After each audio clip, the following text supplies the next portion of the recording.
사랑하는 형제자매 여러분, 오늘 우리는 많은 신앙인들이 마음속 깊이 품고 있는 질문에 대해 함께 나누고자 합니다.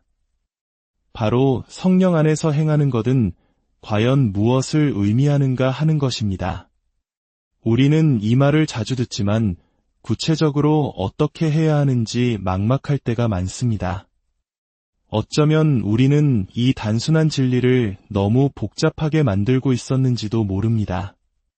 오늘 이 은혜로운 여정을 시작하기에 앞서 잠시 여러분께 부탁의 말씀을 드립니다.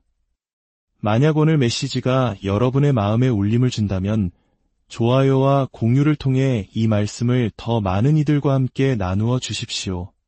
주님의 사랑을 전파하는 가장 아름다운 방법이 될 것입니다. 또한 저희 채널을 구독해 주시는 것은 저희가 이러한 사역을 계속 이어나가는 데에 큰 힘이 됩니다. 주님의 진리를 구하는 모든 분들 위해 하나님의 크신 축복이 함께하기를 기도합니다. 자, 이제 고린도전서 3장 21절에서 23절 말씀을 함께 살펴보겠습니다. 그런즉 누구든지 사람을 자랑하지 말라. 만물이 다 너희 것임이라. 바울이나 아볼로나 게바나 세계나 생명이나 사망이나 지금 것이나 장래 것이나 다 너희의 것이요. 이 말씀이 여러분과 저에게 무엇을 의미하는지 깊이 생각해 보십시오. 이 말씀은 우리가 신앙인으로서 과거의 삶에서 벗어나 그리스도 예수 안에 거하는 그 순간, 우리의 삶을 진정으로 주님께 내어드리는 바로 그 순간, 우리는 완전히 새로운 세상으로 걸어 들어간다는 것을 선포하고 있습니다. 만물이 다 너희의 것이라는 이 선언은 한계가 없는 세상을 의미합니다. 어떠한 제약도 없는 세상입니다. 이는 우리가 한계의 세상에서 벗어나 무한한 가능성의 세상으로 들어왔음을 의미합니다. 과거의 낡은 삶은 사라졌습니다. 예수 그리스도를 통해 이제 우리의 한계는 영원, 그 자체이기 때문입니다. 그리스도 안에서 새로운 피조물이 된 당신에게는 더 이상 과거의 기록이 존재하지 않습니다. 구원받기 전에 당신이 어떤 사람이었든 어떤 실수를 저질렀든 하나님의 책에는 그 기록이 남아있지 않습니다. 만약 당신이 구원받기 전에 이혼을 경험했다면 하나님의 관점에서는 그런 일은 결코 없었던 것과 같습니다. 당신은 새로운 피조물이며 새로운 피조물에게는 과거의 어두운 기록이 없기 때문입니다. 마약, 알코올, 그 어떤 과거의 굴레도 더 이상 당신을 속박할 수 없습니다. 이것이 바로 한계 없는 삶의 시작입니다. 그러나 여전히 많은 이들이 과거의 삶의 한 발, 새로운 삶의 한 발을 걸친 채 살아갑니다. 과거가 여전히 그들을 지배하고 통제합니다. 사탄이 당신을 공격할 수 있는 유일한 무기는 바로 당신의 과거라는 사실을 기억하십시오. 그러므로 그리스도인으로서 우리는 과거를 잊어야만 합니다. 당신에게는 과거 기록이 없습니다. 그렇다면 어떻게 이 성령의 세계로 들어갈 수 있을까요? 이것이 오늘 이야기의 핵심입니다. 많은 사람들이 예수님에 관한 사실을 믿지만 예수님 자신을 믿지는 않습니다. 예를 들어 예수님께서 이 땅에 오셔서 십자가에서 죽으시고 피를 흘리셨으며 부활하셨고 승천하셨으며 다시 오실 것을 믿습니까? 라고 물으면 많은 이들이 아멘이라고 답할 것입니다. 하지만 놀랍게도 악마도 그 사실들은 모두 믿고 있습니다. 기독교 신앙의 본질은 단순히 역사적 사실을 인정하는 것이 아닙니다. 제가 여러분께 한국이라는 나라가 존재한다는 사실을 믿습니까? 라고 물으면 모두가 손을 들 것입니다. 하지만 저를 믿고 당신의 영혼을 맡기시겠습니까? 라고 묻는다면 아무도 그럴 수 없을 것입니다. 인간은 다른 인간에게 영혼을 맡길 수 없습니다. 오직 하나님만이 우리의 영혼을 받으실 자격이 있으며 그분만이 우리의 영혼을 온전히 신뢰할 수 있는 유일한 분이십니다. 예수님을 믿는다는 것은 바로 완전한 굴복을 의미합니다. 더 이상 내 삶이 나의 것이 아님을 고백하는 것입니다. 이것이 진정한 기독교 신앙입니다. 단순히 사실을 믿는 것은 세례까지 받았지만 베드로에게 내 마음이 하나님 앞에서 바르지 못하다는 책망을 들었던 마술사 시몬과 같습니다.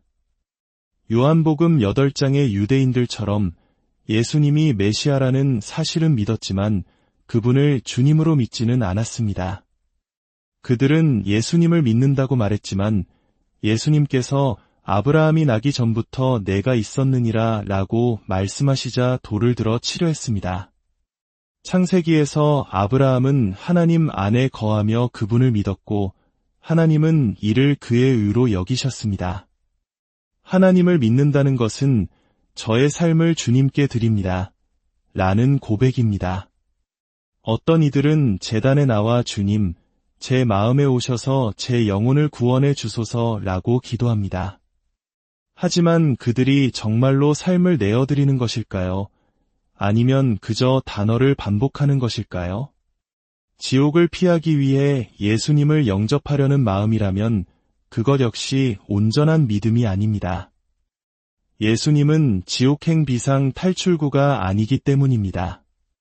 우리는 그분의 권위에 복종하며 그분을 구원자이자 주님으로 영접해야 합니다. 많은 그리스도인들이 예수님을 구원자로는 원하지만 주님으로는 원하지 않습니다. 주님이라는 말은 나의 모든 것을 드린다는 의미입니다. 주님은 순종을 의미하며 내 삶을 향한 당신의 뜻에 복종하겠습니다. 라는 고백입니다. 예수님께서는 나더러 주여, 주여 하면서도 어찌하여 내가 말하는 것을 행하지 아니하느냐라고 말씀하셨습니다. 순종, 이것이 바로 핵심입니다. 그리고 당신의 삶을 온전히 그분께 내어드릴 때에야 비로소 순종할 수 있게 됩니다. 모든 것을 주님께 내어드릴 때 당신은 비로소 하나님의 나라에 들어가게 되며 한계가 없는 새로운 세상에 거하게 됩니다. 구약의 모세를 떠올려 보십시오. 그의 앞에는 거대한 홍해가 넘실거리고 있었고 뒤에서는 이집트의 군대가 먼지를 일으키며 쫓아오고 있었습니다. 인간적인 눈으로 보면 절체절명의 위기였습니다. 그러나 모세는 정말로 홍해와 이집트 군대를 보았을까요? 아닙니다. 그는 하나님을 보았습니다. 다른 이스라엘 백성들은 거대한 바다와 무시무시한 군대를 보고 절망하며 외쳤습니다. 우리는 갇혔다. 이제 죽었다.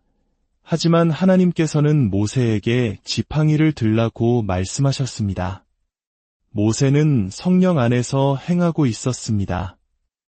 인간의 이성으로는 막대기 하나로 바다를 가르고 군대를 막는다는 것은 말이 되지 않습니다. 그러나 그는 바다를 보지 않았고 군대를 보지 않았습니다. 그는 주님을 보았고 주님의 말씀에 순종했습니다. 그가 주님을 보고 순종했을 때 그는 즉시 성령 안에서 걷기 시작했고 거대한 바다가 갈라져 마른 땅이 드러나는 기적을 체험했습니다. 민수기에 나오는 12명의 정탐꾼 이야기는 어떻습니까? 약속의 땅을 정탐하고 돌아온 그들 중 10명은 거인들을 보았습니다. 그들의 눈은 육신에 속해 있었습니다. 그러나 여호수아와 갈렙, 단 2사람만이 하나님을 보았습니다. 그들의 눈은 영에 속해 있었습니다. 10명의 정탐꾼은 두려움에 떨며 말했습니다. 그 땅에는 거인들이 살고 있다. 우리는 그들에 비하면 메뚜기와 같다. 우리는 결코 그들을 이길 수 없다. 그들의 보고에는 하나님이라는 단어가 단 한 번도 등장하지 않았습니다. 그들은 이집트에서 하나님의 영광과 기적을 보았고 홍해가 갈라지는 것을 목격했으며 시내산에서 하나님의 음성을 직접 들었던 자들이었습니다. 그 모든 것을 체험하고도 그들은 눈앞의 거인들 앞에서 절망했습니다. 기적을 보는 것, 심지어 하나님의 음성을 듣는 것만으로는 성령 안에서 행한다고 말할 수 없습니다. 그들은 스스로를 메뚜기라고 여겼습니다. 여기서 우리는 중요한 영적 원리를 발견합니다. 당신이 스스로를 어떻게 보느냐가 바로 사탄이 당신을 보는 방식입니다. 당신이 스스로를 작고 나약한 메뚜기라고 생각하면 원수도 당신을 그렇게 볼 것입니다. 하지만 여호수아와 갈렙은 달랐습니다. 그들은 성령 안에서 보았습니다. 그들은 담대하게 외쳤습니다. 아니다. 저들은 우리의 밥이다. 우리의 하나님은 저들보다 훨씬 위대하시다. 가서 저 땅을 차지하자. 그들은 거인을 본 것이 아니라 거인보다 크신 하나님을 보았던 것입니다. 사랑하는 여러분, 우리가 살아가는 이 어두운 시대에 성령 안에서 보고 걷지 않는다면 우리는 결코 살아남을 수 없습니다. 이제 낡은 삶에서 벗어나 성령의 새로운 세계로 들어갈 때입니다. 우리의 믿음이 세상을 이깁니다. 성령 안에서 산다는 것은 시편 23편의 고백과 같습니다. 내가 사망의 음침한 골짜기로 다닐지라도 해를 두려워하지 않을 것은 주께서 나와 함께 하심이라. 다윗은 어둡고 위험한 골짜기를 본 것이 아니라 그와 함께 하시는 주님을 보았습니다. 모세는 하나님을 보았고 여호수아와 갈렙도 하나님을 보았으며 다윗도 하나님을 보았습니다. 믿음으로 산다는 것이 바로 성령 안에서 사는 것입니다. 그렇다면 어떻게 해야 할까요? 로마서 13장 14절은 그 열쇠를 우리에게 줍니다. 오직 주 예수 그리스도로 옷 입고 정욕을 위하여 육신의 일을 도모하지 말라. 우리는 어떻게 주 예수 그리스도로 옷 입을 수 있을까요? 우리는 육신을 굶주리게 해야 합니다. 육신을 자극하는 장소를 피하고 육신의 갈망을 일으키는 것들을 멀리해야 합니다. 그것은 더 이상 우리의 모습이 아닙니다. 우리는 그것을 필요로 하지도 원하지도 않습니다. 대신 우리는 믿음으로 우리의 새로운 정체성을 강화해야 합니다. 우리가 과거에 어떤 사람이었는지가 아니라 지금 우리가 누구인지를 믿음으로 붙들고 살아가야 합니다. 에베소서 4장 22절에서 24절은 우리에게 근본적인 변화를 요구합니다. 너희는 유혹의 욕심을 따라 썩어져가는 구습을 따르는 옛 사람을 벗어버리고 오직 너희의 심령이 새롭게 되어 하나님을 따라 의와 진리의 거룩함으로 지으심을 받은 새 사람을 입으라. 이러한 변화는 오직 하나님의 말씀, 성경을 통해서만 가능합니다. 저 역시 여러분과 똑같은 싸움을 싸우는 연약한 인간입니다. 제가 배운 한 가지는 하나님의 말씀을 통해 그분의 임재 안에 거할 때 비로소 우리는 육신을 이길 힘을 얻는다는 것입니다. 찬양을 들으며 잠시 감동을 느끼는 것만으로는 충분하지 않습니다. 그 감정은 오래가지 못합니다. 그러나 하나님의 말씀은 영원한 실체이며 끝없는 능력을 가지고 있습니다. 매일 하나님의 말씀을 읽고 묵상하며 그 말씀이 당신의 노래가 되게 하십시오. 말씀이 기도를 이끌어내고 당신의 존재 안에서 예배를 만들어내도록 하십시오. 그러면 당신은 점차 성경을 통해 성령 안으로 깊이 들어가게 될 것입니다. 프랑스의 성녀였던 잔느 기용은 그녀가 성경을 묵상할 때 말씀을 통해 하나님의 임재가 얼마나 실제적으로 다가왔는지에 대해 기록했습니다. 말씀은 깊이가 있고 실체가 있습니다. 매일 주님께 이렇게 기도하십시오. 주님, 저를 당신의 말씀 위에 굳게 세워주시고 당신의 말씀을 제 안에 굳게 세워주소서. 성경 안에서 당신은 역사를 보는 것이 아니라 예수님을 보아야 합니다. 모든 이야기 속에서, 모든 장 속에서 예수님을 찾으십시오. 요셉의 이야기를 읽을 때 당신은 단지 요셉을 보는 것이 아닙니다. 아버지의 사랑을 받았으나 형제들에게 미움을 받고 구덩이에 던져졌다가 감옥에 갇히고 마침내 파라오의 오른편에 앉아 이방인 아내를 맞이한 예수 그리스도의 예표를 보는 것입니다. 파라오가 요셉에게 지어준 이집트 이름의 뜻이 구원자였다는 사실을 아십니까? 성경 전체가 이처럼 예수님을 가리키고 있습니다. 성경 속에서 예수님을 발견할 때 당신의 삶은 생명으로 가득 차게 될 것입니다. 성경은 우리의 굳어진 마음을 부수는 망치이며 우리의 더러움을 태우는 불입니다. 이 과정은 시간이 걸릴 수 있습니다. 몇 달이 아니라 몇 년이 걸릴 수도 있습니다.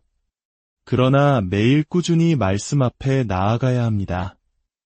옛 사람을 벗어버리고 마음을 새롭게 하며 새 사람을 입는 이 근본적인 결단을 내릴 때 우리는 비로소 하나님을 본받는 자가 될 수 있습니다. 에베소서 5장 1절은 말합니다.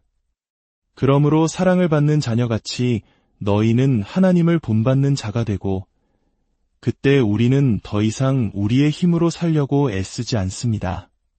그리스도인의 삶은 노력하는 삶이 아니라 하나님께 내어드리는 삶입니다.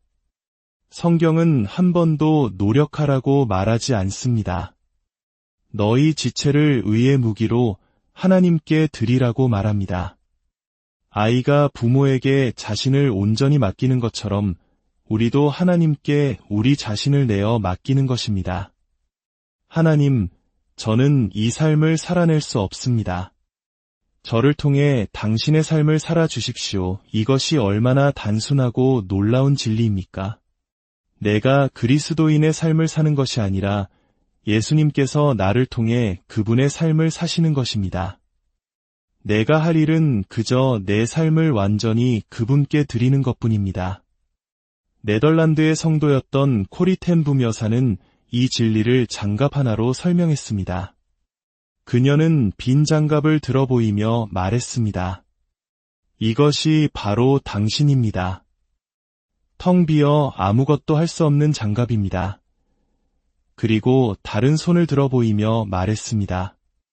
이것은 예수님이십니다. 그녀는 천천히 손가락을 하나씩 장갑에 넣기 시작했습니다.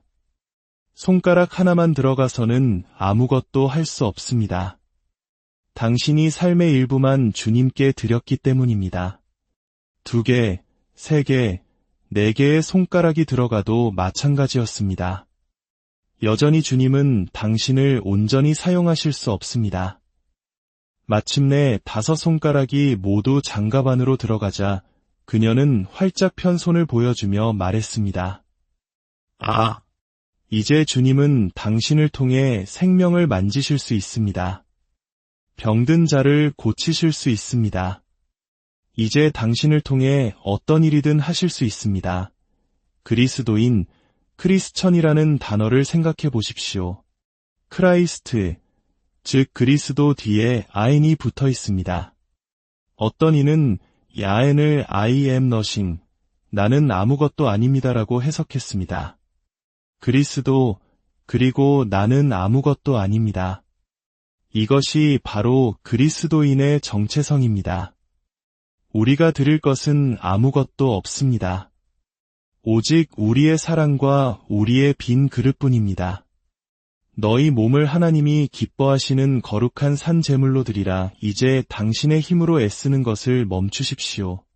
그저 주님께 당신 자신을 내어 맡기십시오.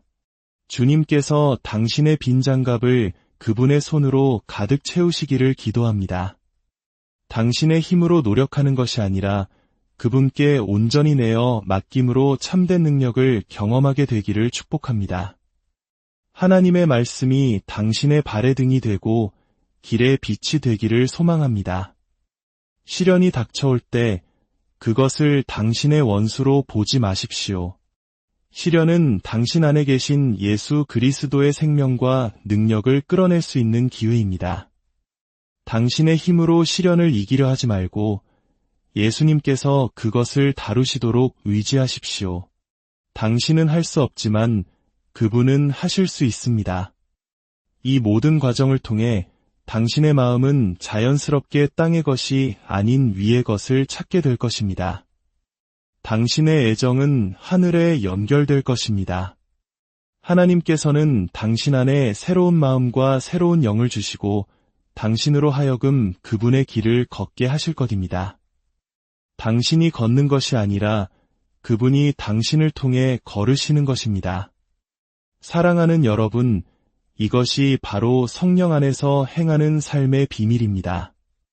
그것은 복잡한 기술이 아니라 완전한 굴복이며 믿음의 눈으로 보는 것이며 하나님의 말씀으로 채워지는 것이며 예수님께서 당신을 통해 그분의 삶을 사시도록 내어드리는 것입니다.